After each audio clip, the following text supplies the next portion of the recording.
This is Apollo Control, 43 hours, 34 minutes. Let's join the conversation in progress with Apollo 10. Rounding up all hands this morning. Well, we decided to let you sleep in a little bit, and if you want to get up at your leisure, that's fine with us.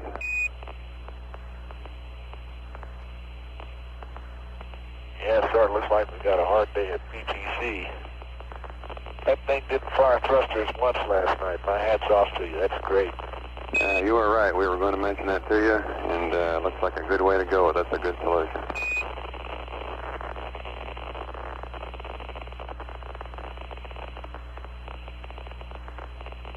Rather economical, too.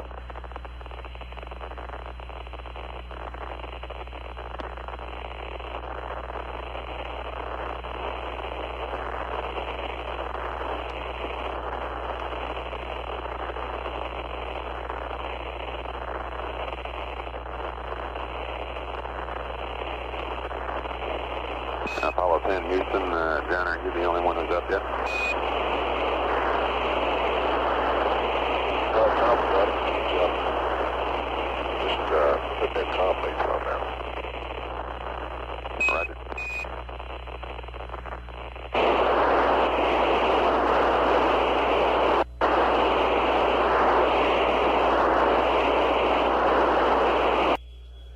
This is Apollo Control. While we're waiting for the noise to be taken off the air-ground circuit. Apparently it's a data noise and a matter of shifting antennas.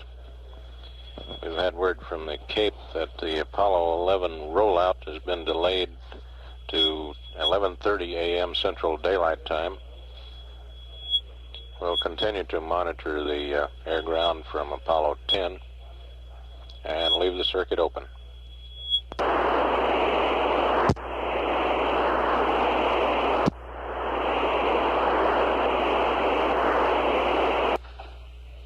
This is Apollo Control. While we're waiting for the air-to-ground conversation to continue, the distance from Earth is now displayed as 153,929 nautical miles. Velocity now 3,860 feet per second. Apollo 10, Houston. When you get settled down and your breakfast there, we've got some information just to pass along when you got time to listen.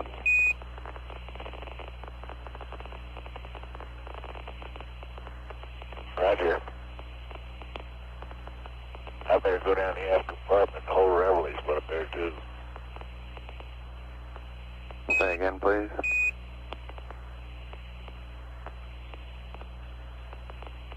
I said I got to go back to the aft compartment and hold a little reveille. Hello, Houston, Apollo 10. Good morning, Apollo 10. This is Houston. How do you read? Loud and clear. Hey, this is really a great place to sleep on the way to the moon on Cleveland. Well, we let you sleep in a little bit. Have good rest? Yeah, about 9 hours solid. Morning, Jack. How are you? Good morning. Great shape. Understand you're a little slow in reveille this morning. Yeah, if we'd known you were down there, we probably would have heard the bugle. I expected to hear your feet collectively hit the deck before I finished sounding reveille. Pretty hard to find out which way the deck is up here. How's the spacecraft look to you? The spacecraft is in real good shape. CSM and WEM systems are both in very good health, and your consumables are considerably ahead of your flight plan. During the night, with this PTC mode, since initialization yesterday at about 30 hours, there were no jet firings. Roger, we could tell that last night. That was our analysis, and we haven't fired one thruster since we started. It looks like we have a real winner here, Jack. All right, that was a good solution. And also, you're riding right down the slot. Your third mid-course correction would be 0.7 of a foot per second, and so we're recommending deletion of that. And your present paraloon prediction without mid-course 3 is 61.8 nautical miles at 76 hours. Roger, sounds great. In addition, your data on both command module RCS rings remains the same. Your leak rate on ring number 1 is the same as yesterday. And when you have time to listen, we've got a little bit of news down here. All right, go ahead. While we're fixing breakfast, might as well listen to the news. Okay, you're right in the headlines. Among the biggest of news events of yesterday were the 3 astronauts of Apollo 10. Millions of people throughout the world saw some or all of what one wire service writer called the mini show. Tom Stafford was called the star and John Young the supporting player because he appeared upside down throughout the show. Gene Cernan was listed as cameraman. A now unemployed philosopher has pointed out that due to your efforts, color television has reached new heights. Coleman Hawkins, jazz saxophonist, died at the age of 64. He was one of the innovators of bebop during the late 1940s. President Nixon is reportedly in favor of keeping the 10% surtax past its deadline of June 30, 1969. His spokesman, speaking to a House of Representatives committee, are proposing that the 10% surtax be extended to the end of this year and then lowered to 5%. President Nixon also announced that he will meet with South Vietnamese President Thieu within the next 2 weeks, probably at Midway Island or some other Pacific Ocean location. In the sports world, there were no Major League Baseball games played yesterday. Gardner Dickinson won the National Invitational Golf Tournament at Fort Worth on Sunday with a 2-under par 278. The PGA Tour moves to Atlanta this week for the Atlanta Classic. One closing note of special interest to the Apollo 10 crew is this story. Chief William Red Fox of Philadelphia, who remembers his uncle Crazy Horse fighting at the Little Bighorn, would like man to leave the moon alone because it's ruining the rainfall. The 99-year-old Oglala Sioux chief summed up his reaction to the Apollo 10 moonshot in this manner, and I quote, "It doesn't seem to rain much since man started messing around with the moon."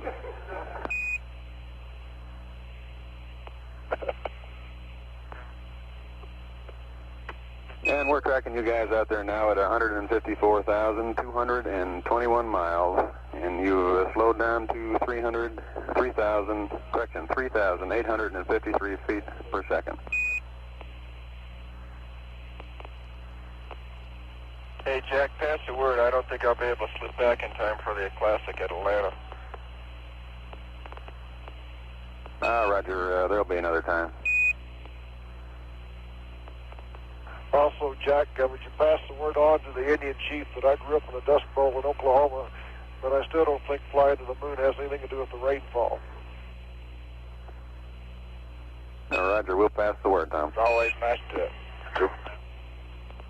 run across somebody who's not a proponent of the atomic theory of weather production. We haven't had a chance to look out here and give you much of a weather report yet. Roger, we're standing by. And how's that moon look? Is it getting bigger? I'm sort of afraid to look. We still have all the window covers on since we just woke up. Roger, relax and have your breakfast and let us know when you're ready to press on with the plan of the day.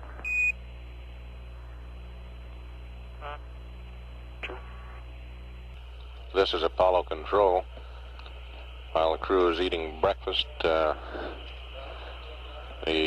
various updates to the flight plan are being passed to the spacecraft communicator Jack Klausma here in Mission Control. Looks like a rather leisurely day, according to the flight plan. especially if it is finally decided to delete the mid-course correction number 3. Jack Losma mentioned to the crew that the needed correction was something like 0.7 of a foot per second in delta V, or velocity change, and that the predicted pericention upon arrival at the moon at 76 hours, that's the pericention, of course, be on the side opposite the Earth, would be something like 61 nautical miles, which is 1 mile off the desired pericention. We'll come back up when the conversation resumes, and here. Looking right over the Suez Canal, Saudi Arabia, the Mediterranean, Africa, back into the parts of Europe. Houston, roger.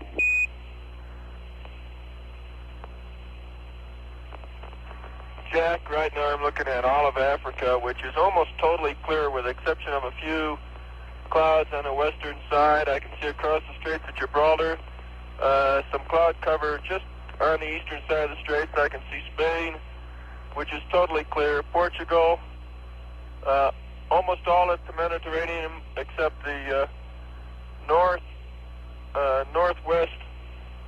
corner of the Med. Greece, Crete, Turkey, Italy, they all look clear from here. Saudi Arabia, back up into the Soviet Union, is partially clear in great areas. And actually almost back into parts of China where the Terminator is, it's just sort of partly cloudy. There appears to be a big, long, wide cloud swirl out into the Atlantic west of Spain. Generally, it looks like, I can see Zanzibar, generally it looks like that whole portion of Africa and eastward, northeastward, is pretty clear today. Roger, thank you, Gene, for the weather report. And it's a magnificent sight, Jack. Beautiful.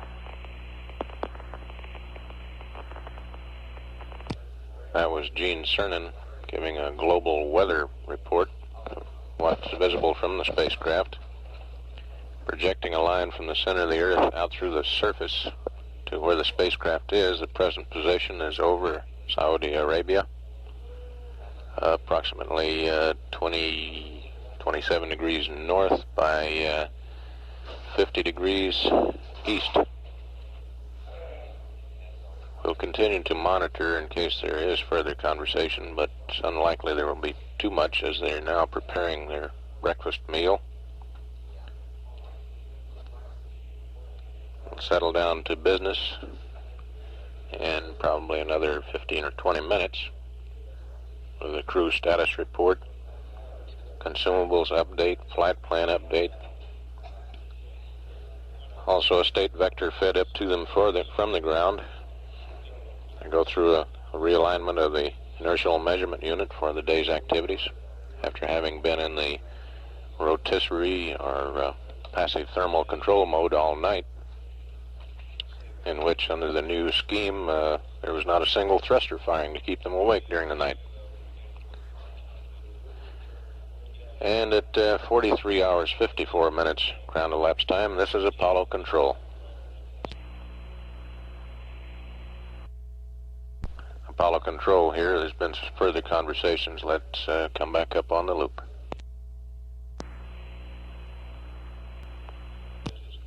This is Apollo Control. While we're waiting for conversation to resume with the crew of Apollo 10, we'll pick up the day's activities on the flight plan. Canister change, lithium hydroxide canisters, which remove the carbon dioxide from the cabin atmosphere, scheduled at about 46 hours. Fuel cell oxygen and hydrogen purge at about the same time. Noon meal at 47 hours. Environmental control system redundant component check at 48 hours 25 minutes. 52 hours state vector update from the ground. Also maneuver pad and target load for mid-course correction number 3, should it actually be carried out. And just prior to the time for the mid-course correction, another alignment of the inertial measurement unit. The mid-course correction, if it is done, would come at 53:45 ground elapsed time.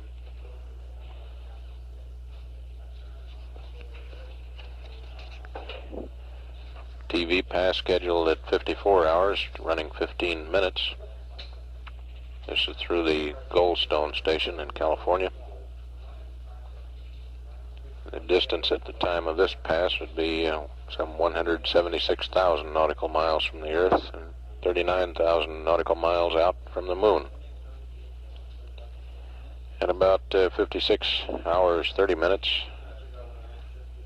the crew starts powering down in what's called the pre-sleep checklist, stowing all the gear, chlorinating water, cycling the fans in the cryogenic storage tanks in the service module.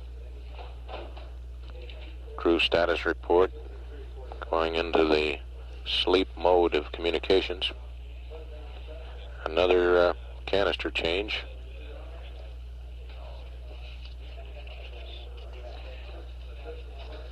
And at 58 hours ground elapsed time, they would begin a 10-hour rest period.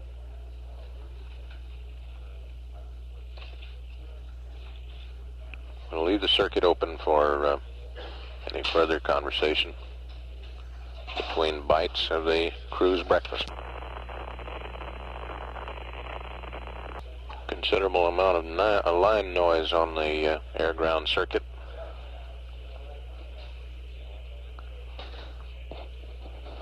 Probably indicating a need to shift omni antennas. Except for a brief period for realigning the inertial measurement unit, most of the day will be spent in the passive thermal control mode.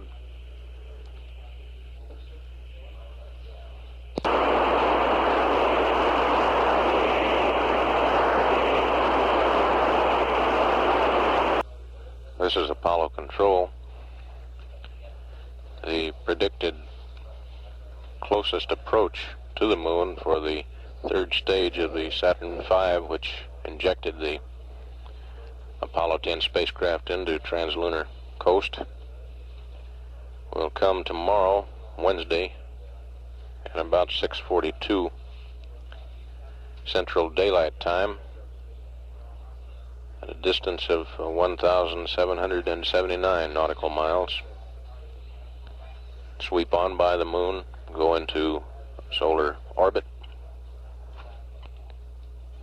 The line noise has decreased somewhat on the air ground. We'll continue to monitor here as the crew has their morning meal. Houston, Apollo 10, we're ready to copy the consumables update when they're available. Hello, Houston, Apollo 10. Apollo 10, this is Houston. Here we go with a consumables update. At GET 44 plus. Jack. Say again, please. Apollo 10, Houston, how do you read? Go ahead. Roger, consumables update. Reading you loud. Consumables update at GET of 44 hours.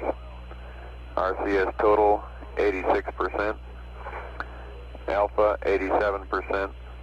Bravo 85%. Charlie 86%, Delta 86%, H2 total 42.7 pounds, O2 total 526 pounds. We'd like today, in order to balance the RCS up, to use AC roll instead of BD roll. Over. Roger on the consumables, and we will switch over to AC roll instead of BD roll. Houston, Roger, and this is 4% above the flight plan in RCS.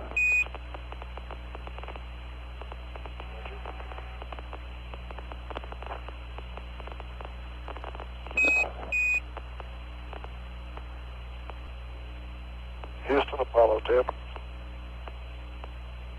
10. Go ahead, 10. Roger, Jack. We should pass on to Chris and Johnny Mayer that we think that this attitude for the PTC is really great because you can see the moon for just, and also the Earth for just about a half of each rev. It's really tremendous. Roger, copy, 10.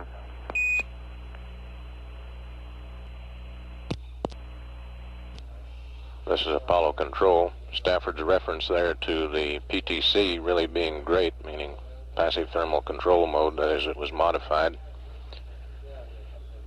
He wanted to pass the word on that it was really great to Chris, meaning Christopher Kraft, who's Director of Flight Operations here at Manned Spacecraft Center, and to Johnny Mayer, who heads up the Mission Planning and Analysis Division, the mathematicians and trajectory planners who come up with all the numbers associated with planning the missions. We'll continue to monitor the air-ground loop for any further conversation from Apollo 10.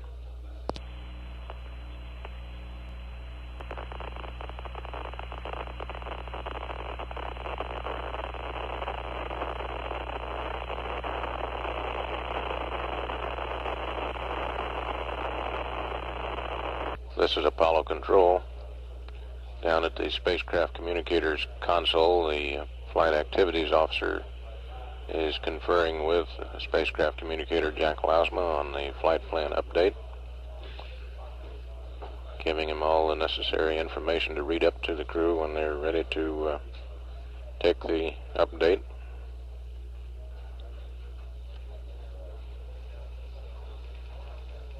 Standing by for resumption of air-to-ground communications.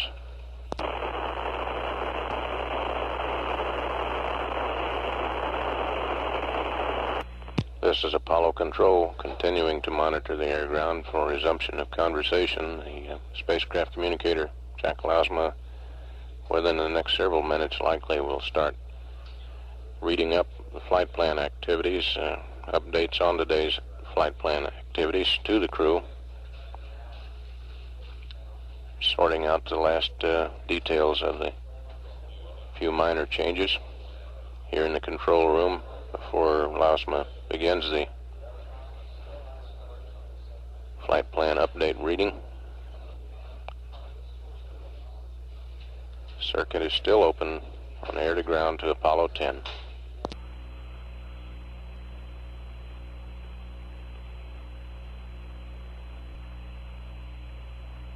Hello, Houston, Apollo 10. Go ahead, 10. Okay, Jack, one thing we'd like for you to pass on to the project office, and it's been about the only type of thing we want to pass on in real time as up to this date on the system, and again, that's due to the water. There was lots of air in it on the initial servicing, and it's continued just to kind of bug us a little bit, and the little handheld centrifuge, all it does is sling the big bubbles to the bottom. I guess there's something about physics we don't understand. But if you could pass that word on to them, we've been working on it to save some time and save about 7 or 8 days till I do briefing. Roger, we'll get the word to them, Tom, and also we have a flight plan update when you're finished with breakfast. Okay, it'll be about another 15 minutes.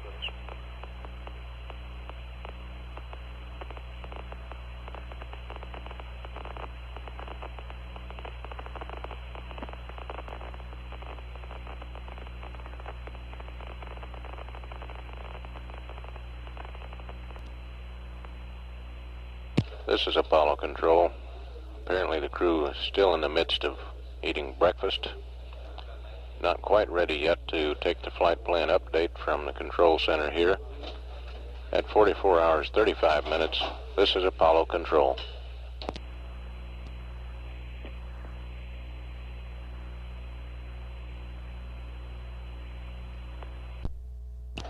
This is Apollo Control. Let's join the conversation in progress with Apollo 10.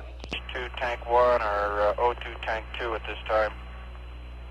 Roger, we copy.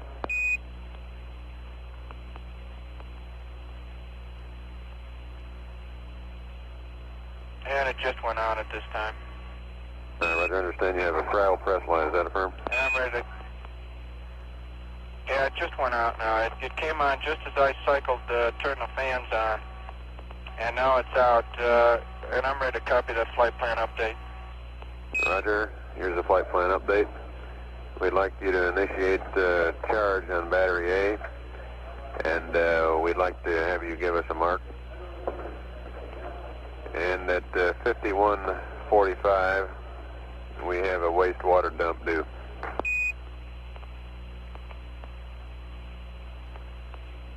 That's 51:45? That's affirmative. And we're standing by for your crew status report and your PRD readings.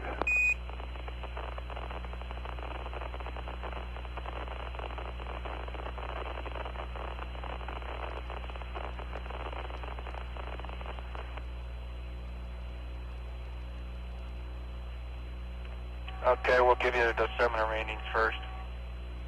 Roger, go ahead. Okay, Jack, mine reads 26030. 26030. 5030 on the CMP. Say again. 5030 on the CMP. Understand 5030. 5. Affirmative. And LMP is 15033. That's up 2 from 10 hours ago. 15033. And report on how you rested last night.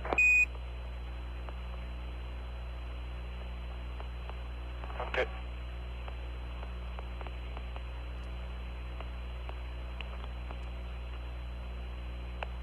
Tom was sleeping on his back, and Gene was sleeping on his stomach, and I was sleeping in the couch. And that's how we did it. Sounds pretty simple. And it was great. It was great. Yeah, Jack, LMP probably got about 6 to 8 hours pretty good sleep. Roger, copy. That's good. Okay, and you want a mark on when to start charging A, is that correct? That's affirmative. Okay, I'm ready to charge battery A right now. Roger. And the charge is on. Roger, charge on. Houston, is that all the flight plan update? Apollo 10, Houston, affirmative. That's the end of the flight plan update for now. And we're about ready to go on a state vector update, and I'd like to have the computer over.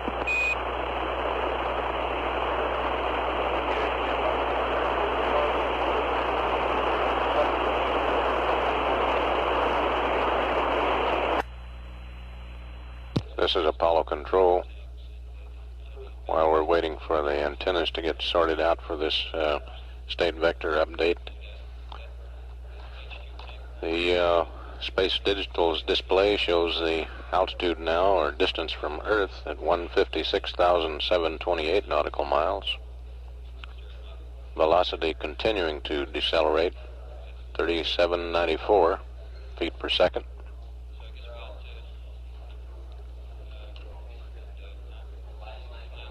We will continue to monitor air ground to Apollo 10 as the conversation resumes.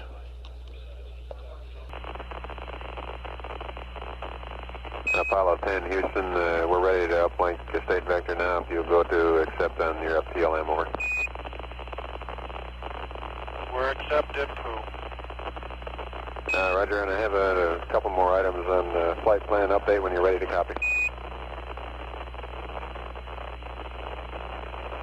Go ahead, Jack. Okay, we had on our section calibrations during P23 some differences in delta H from yesterday and the day before, and we need to check the Trunnion bias to see if it's drifting. And in order to do this, we'd like you to, either before or after your P52, which is coming up, to do the steps of P23, which refer to the sextant calibration. And you can use any star, and I have the steps for performing this without going through the whole P23 if you need them. In addition, we've noticed, as you have, an imbalance in our hydrogen cryo tanks, namely that tank number 1 is lower than number 2, and we'd like to reverse this imbalance by reversing the heater configuration. However, we'd like to do this on our mark so that we can get the heaters in the proper point in the cycle. And so when the time comes up, what we'd like you to do is turn off the heaters in tank number 1 and turn the heaters in tank number 2 to auto on our mark. Over.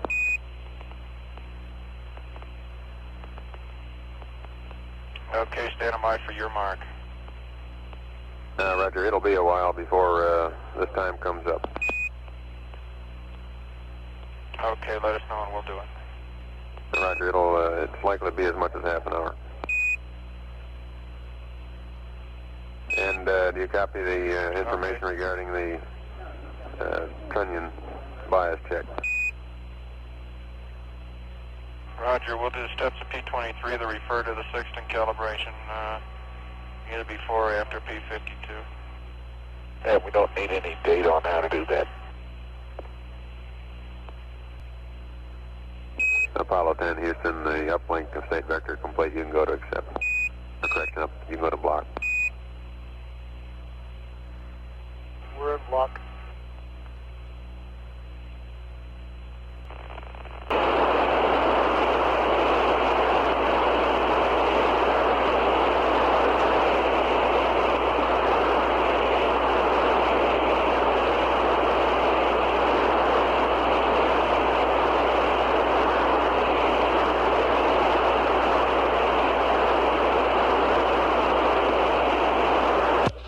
This is Apollo Control. The circuit's still open to Apollo 10. However, the line noise is rather strong now as they break lock and rotating around in the passive thermal control mode with the Omni antennas.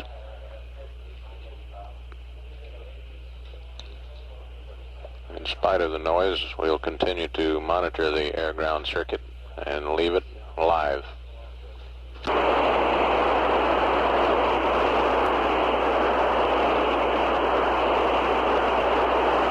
This is Apollo Control.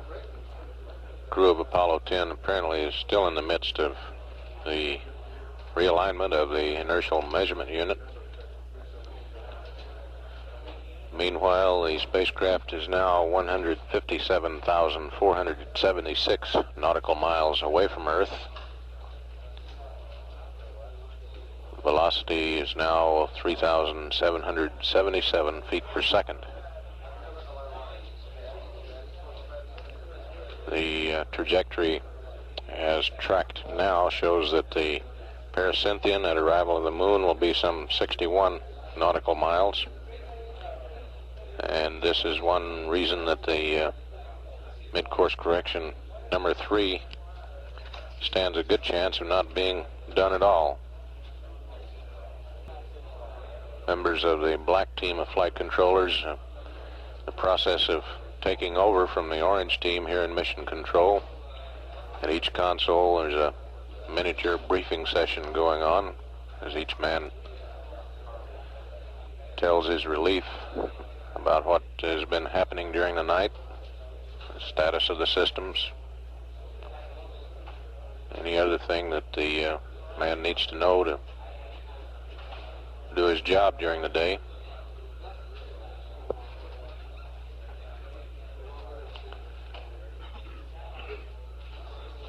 We'll continue to monitor the air-ground circuit.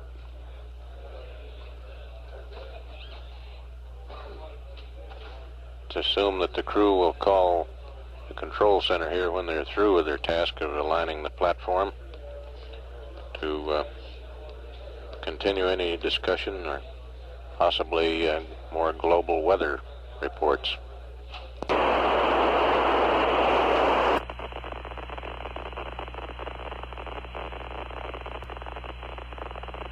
Houston, Apollo 10. 10, Houston, go ahead.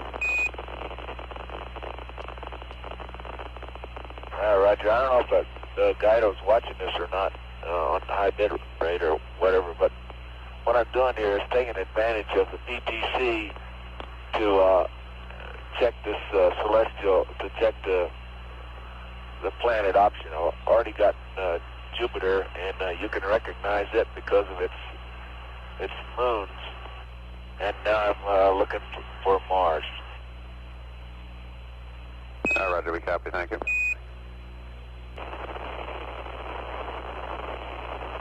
Tom has the Earth out his window, and that's the reason for the program alarm. I've got Mars vector in there, and it's open by Tom's window.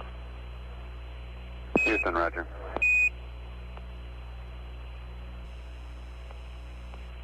This is Apollo Control. While we're waiting for resumption of conversation with Apollo 10, we have here a forecast for global weather affecting Apollo 10. The Spaceflight Meteorology Group here at Manned Spacecraft Center said this morning that weather conditions in the planned landing areas are expected to be satisfactory for the next 3 days. Ocean areas of concern should have partly cloudy skies, winds 12 to 15 knots, seas 3 to 5 feet, and temperatures 72 to 76 degrees. The Atlantic area should have widely scattered showers for the next 2 days. The outlook for the end of the mission area is satisfactory.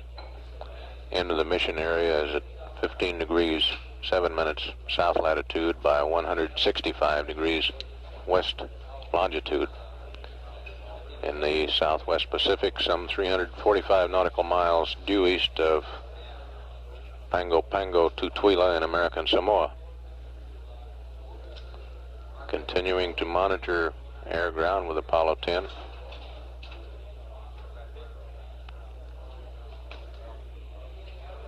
Circuit is still live. Okay, Houston, we just checked Saturn, and it's definitely recognizable because of the rings, of course. And it's pretty close to the sun for a data point, I think, but it's easily visible. Roger, 10, we copy. Houston, this is 10. We can't do that optics calibration without stopping our PTC, over. Roger, stand by. Yeah, I guess everybody knew that, didn't they? We did the realign while we're still in PTC, and it seemed to work okay. Stand by 1, please. 10, 20, 30. Houston, Apollo 10.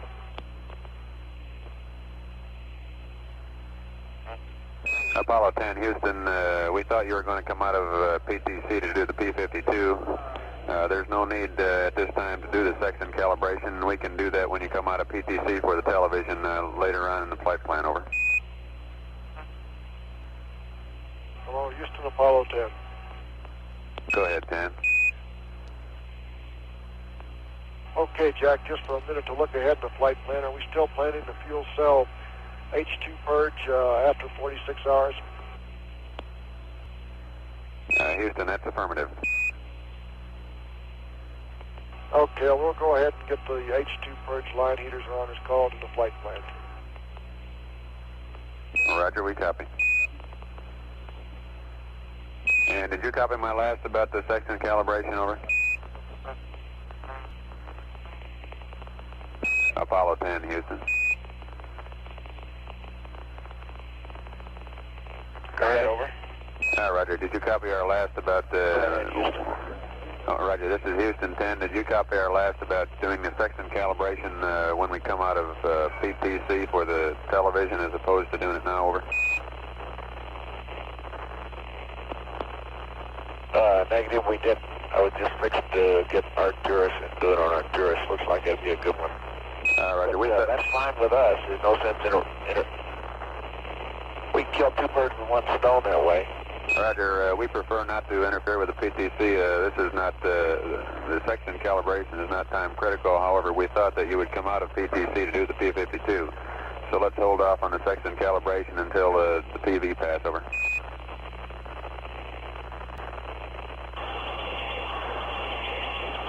Roger. That sounds fine to us. Houston, Roger.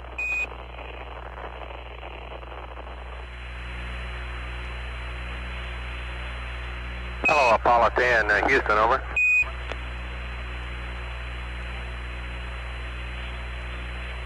Good morning there. Good morning, you guys. Your friendly black team's coming back on duty for the daylight hours.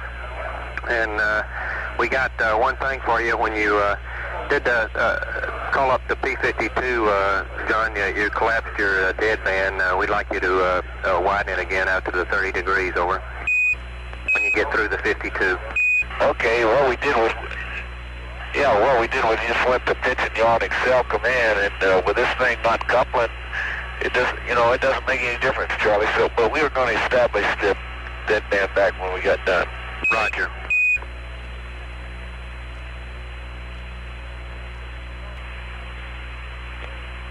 Houston, this is 10. As a result of that P52 sort of on the fly, so to speak, the auto optics is not positioning the stars right in the center of the reticle.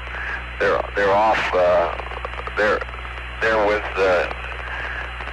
within the lines, but they're not in the center like they usually are. So I like to do another realign whenever we stop for TV or whatever. And we get that optics calibration at the same time. Roger, John. I'm pretty sure we'll concur. Stand by. Yeah, 10. That's. I think it's good. It's within the R&M lines on the sextant, which is really pretty good. In fact, it put all the planet options inside the sextant field of view with no problem at all. We checked 3 options: Jupiter, Mars, and Saturn, and it put them all right in there. Roger, we copy. We concur. If you want to do the P50, another one down when after the TV, and we do the sextant cal, you can do it if you want to. Over. Okay, I think this one's okay. I just want to verify it from the torquing angles. Roger. Could you give us your torquing angles and your star angle differences there? Okay, Charlie, we use star 36 and 44. The star angle difference was 4 balls 1. The torquing angles X was plus 00431, Y minus 00366, Z minus 00063. Right, thank you much, 10. We had data drop out during the time and we couldn't copy it. Thank you. And was that about 45, 44 thereabouts, Tom? Okay, it was 450630. Roger. Yeah, what it was, Charlie, was I did the first P52 using the stars, and then checked the planet options without actually using those to align with. Okay, 10, I copy.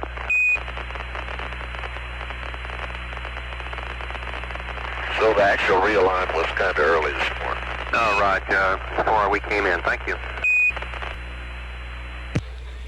This is Apollo Control at 45 hours 49 minutes. The black team of flight controllers led by Flight Director Glenn Lunny has gone on duty in the Mission Operations Control Room. The Capcom is Charlie Duke. Apollo 10's distance from Earth, 158,780 nautical miles. Velocity, 3,747 feet per second. We'll continue to stay up live. Hello, Apollo 10, Houston. We're ready to configure the Crow H2 heaters if you're standing by. Okay, Charlie, all set. Roger. On my mark, it's standby. Roger, 10. On my mark, it's tank 1 heaters off, tank 2 heaters auto. Standby. Mark.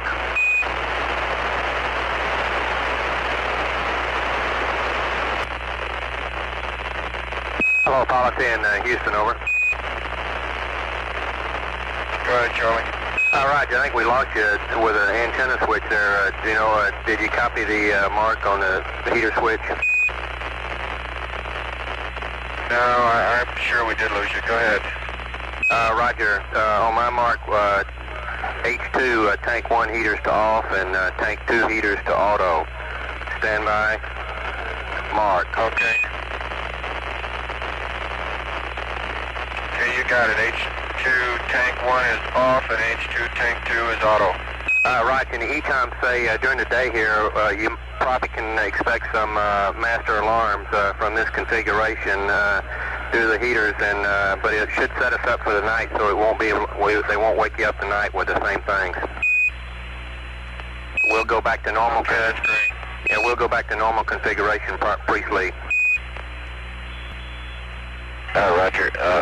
Houston, we reinitialize these deadbands quite a ways from our 90-degree point, and we probably ought to reinitialize them when we get back around 90 degrees. Do you concur? Stand by.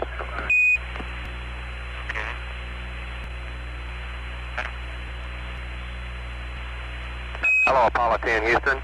On your reestablishing the deadband, when you went to Excel Command, you really didn't hurt a thing.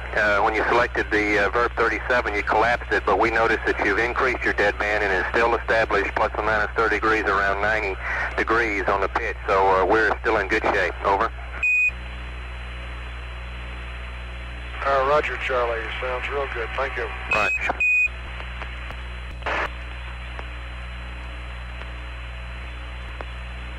Hello, Houston. This is 10. Go ahead, 10. Okay, I'm ready to purge the H2 if you're ready. Roger, stand by. We're ready, 10. Go ahead. Houston, the H2 purge is complete and the line heater's off. Roger, copy. Hey, Gino, did you guys have you had any trouble with the canister changes? No, we're about to make one right now. I don't think we've had any trouble. Stand by. All right, the only reason I asked was I remember during the C squared S squared we had some sticky ones and was wondering how they look, how it's going.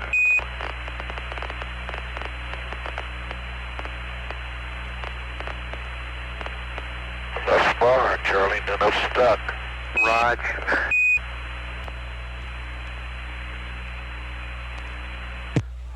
This is Apollo Control at 46 hours 23 minutes. Apollo 10 has just passed the 160,000 mile mark. Current distance 160,014 nautical miles. Velocity 3,719 feet per second. Flight Director Jerry Griffin will take over a large part of the duties today from Glenn Lenny. They're both at the Flight Director's console, but Jerry will handle a large part of the duties, freeing Glenn for activities in preparation for lunar orbit insertion day tomorrow and the subsequent lunar orbit activities, including rendezvous. But we'll continue to stand by live for any transmissions from Apollo 10. Houston, this is 10. No, 10. Roger, I might report on that. that optics tracking that we did this morning, doing a rest mat on the while we're still in PTC rest mat reline. The optics tracking is about 10 to 20 times smoother and easier than it is in the simulator. It's just beautiful. Optics just tracking. There's absolutely no problem on beam speed and putting that star right in the middle of the reticle and marking on it. Just fantastic. All right, John, we copy. In medium speed, it's real easy to track the star and put it right in the center. How's the visibility? Our optics have just been working. Well, there's still no way to recognize stars from P-51s that I can see, other than probably you could do it if you took the whole lunar module and pointed it directly at the sun. In other words, if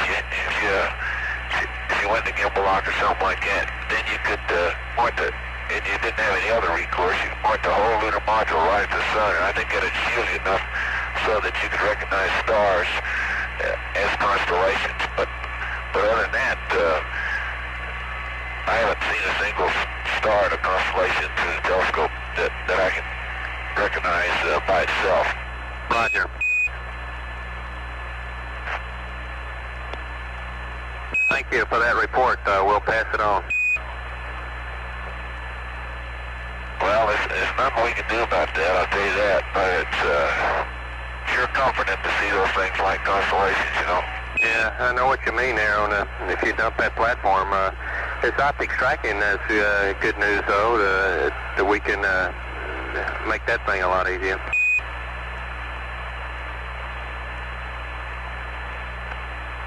Well, it saves you quite a bit of fuel, because to reinitialize that rest mat, reinitialize that PTC is probably cost you a little.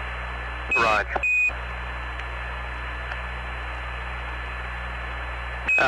You don't think the 3/10 of a degree didn't give you any trouble, did it, when you first got started there? Is it a little learning curve? We're looking at about 2,500, so maybe a little less right now. No, there's no problem at all with it. Great. Easy. The auto optics track the star, too. Great. This thing is really, I don't know whether you guys can tell it or not, but if you, the thing is really coupling up great. It looks like our angular momentum vector is just off the roll axis, and thing goes off in pitch a little bit, then couples back into yaw, and the yaw goes off as the pitch decreases, and looks like we're going to be rock solid here as long as we want to stay.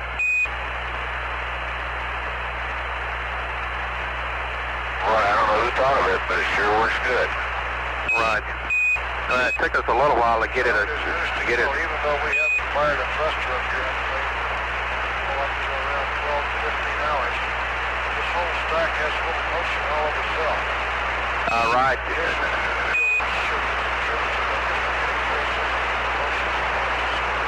10, you're fading out. We'll switch your antennas and get a better signal over. Yeah, every so often the whole stack just gives a little shudder.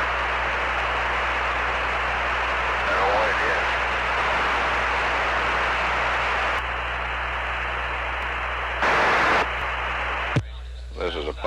This is a that we were concerned about that doesn't seem to be a problem is that the lamp on, except for keeping you from, except for reducing the brightness that prevents you from seeing stars and recognizing as constellations, the actual occlusion of the telescope in section doesn't appear to be near the problem it was thought to be when we started. All right, a good show. Does it look like what the pictures that you'd been shown, John? Yes, it actually looks even less than that, and it's a good deal less than the thing we had worst case fixed up in the simulator to practice with. Right. If you put your artistic talent to work with nothing to do there next couple hours, how about sketching us up a little view so we can maybe update the CMS when we get back down, and maybe they can put a little cutout in there and get their picture to be real light.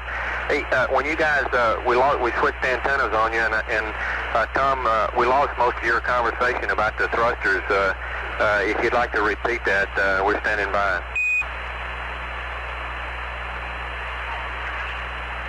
I guess John amplified it this morning, Charlie, is that even though we haven't fired a thruster for, I'd say, 12 to 15 hours now, this stack has a motion all of its own. And occasionally you'll get a little shudder in it, a little noise, and you're getting very sensitive, now and acclimated to every little motion. And it is amazing that the whole stack has its own little motions and noises in it. Right. We got other than the glycol pumps and the signal. Sounds like it might need some tank slosh or something of that nature, but it's really amazing how it can pick up these little things. Occasionally the whole thing will just give a little shudder. Right. I was talking to the 9 crew this morning about it, and they said they had the same sensations when the limb was out front. At any time they came up with any little movement, the whole thing would just seem to shudder. It's really amazing to sit here and watch how you're coupling up in pitch and yaw in this PTC. The thing is that never gets out of more than 20 degrees off from our initial attitude, and then couples back in and goes the other way. We think we're in pretty good shape. Yeah, it sounds like you come up with a real great solution here to save fuel and everything as far as the PTC goes. Also, like I passed on to Jack this morning, this attitude is fantastic because we can see the Earth for about half of each one of our revs here. Hey, well, really great. Is it the old orb getting a little bit smaller out there? You can tell we're a long ways from home now, Charlie. Right, I'll bet. Well, it was the span people that came up with... As a matter of fact... I was going to say it was the span people that came up with this PTC procedure, so once we got it straightened out on how to read it up to you, things seems to be working real great. We're all real pleased with it. Yeah, it feels good in here. It looks good as far as the attitude for the outside reference. We're getting lots of pictures of the Earth, and also the main thing, we're saving fuel. Right. Are your sequence cameras in the Hasselblad working okay? Working slick as a whistle. Beautiful. Say, Charlie, I was wondering, we got a little time to kill here, and again, each day we've been going over our lunar activities, just doing homework up here, about a couple hours each day, so we'll be well ahead of the game when we get there, at least try to be. But one thing you people have never seen is Africa. If we got a high gain lock, we can call Verb 64, and we'll show you a picture of what Africa looks like, if you can assume that we're working through Madrid now. That's affirmative. We're coming through Madrid. Would you like to just put it on when you come around with high gain and not stop the PTC? Yeah, right. We don't want to stop the PTC. We want to save every ounce of fuel we can. We can show you just a few minutes of it since we got some time to kill here using the high gain out to the hatch window and the side window. Stand by, 10. Let's see if we get the networks configured right, okay? Alrighty.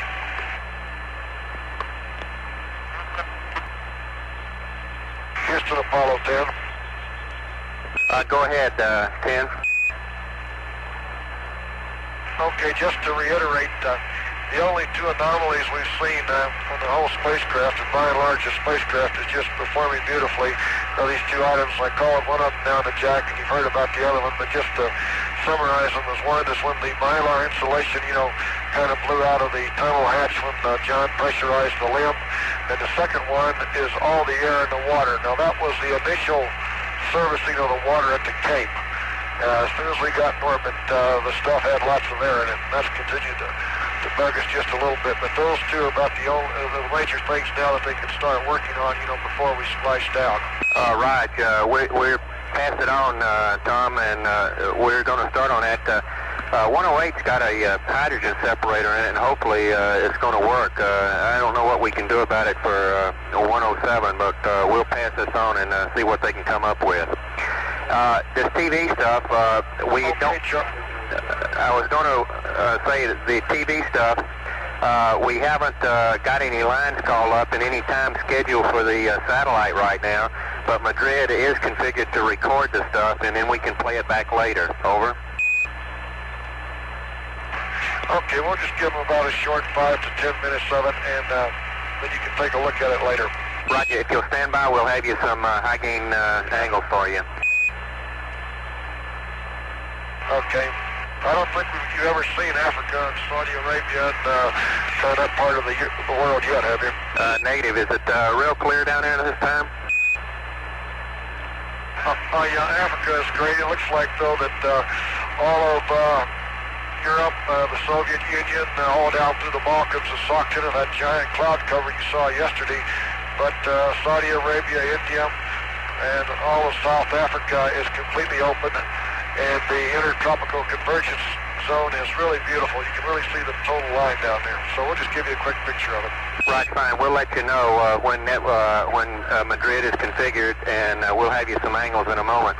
And later on, when we got some time, we got a few things we'd like to discuss with you on the LOI, prior to the LOI, on your cue cards and some mission rules. Over.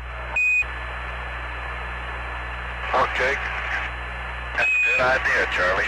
Roger, and we'll be up with that. Ask you if...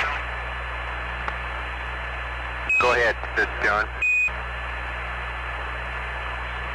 Okay, I was just about to ask you, in view of the chamber pressures, a little lower than normal, if we didn't want to hedge a little on that chamber pressure that we talked about the other day. I don't know. Well, maybe our gauge reading is just low. I think it was right. On our second cues, after the manual repress attempt for propellant press less than 160, we don't believe that if you see that first cue, propellant press less than 160, that the PC is going to actually get that low. As we see in sims, it really didn't go that low. That's a soft point on the second cue.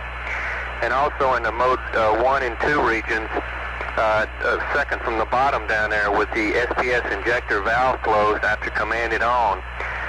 With a one bank, we saw a PC of about 95 on the evasive maneuver, and with one bank actually closed, that PC down to less than 80 is really not a good indication. And what we're recommending that if you have, as an example, bank B is closed, or pairs closed on your panel, then you close bank A, and if you're still burning, then you've had an instrumentation failure, obviously, and turn bank A back on and keep burning. If it shuts down, then you should abort anyway. Over.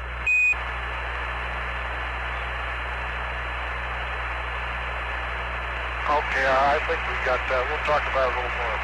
Okay, just wanted to let you start thinking. Give us what you had. Keep talking, Tom. Go ahead. Okay, and what we'd like to know is, it'll take you a little time to dig it up, what did you indicate on telemetry for the thrust chamber pressure when we had both banks on yesterday during that mid-course? Stand by. I saw 95, but let's see what the strip chart said. So, hang on. The engine was perfectly normal, Tom, at 100 PSI. Okay, real good. Well, looks like we have about a gauge error limit of around 5 PSI in here. Roger. Just wanted y'all to start thinking about these, the cue card, and we'll get all squared away down here and let you, and when we get some time, we'll discuss. Now, I'll let you stand by for the angles and the network configuration. Okay. Charlie, would you please, you got through that conversation before I could get the cue card out. I figured that's what was happening about halfway through. Since I had one-track mind down here, I just kept talking. Stand by. I think we got some angles for you. You sure do get excited, Charlie.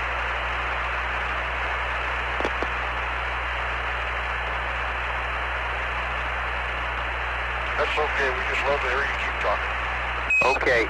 Hey, we got some angles for you. If you'll go yaw 270, pitch 45, you should be able to pick this up right now.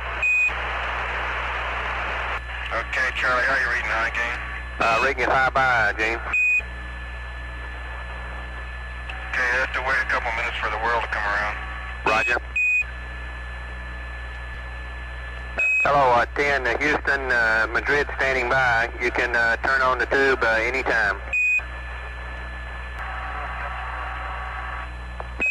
Hello, Apollo 10, you're barely readable. We request, if you read me, request you go narrow beam.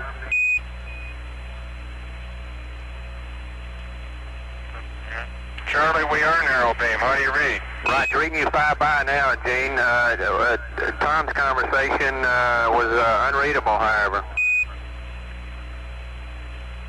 Okay, well, we've been narrow beam ever since we locked up. Roger. It's Tom's beautiful now.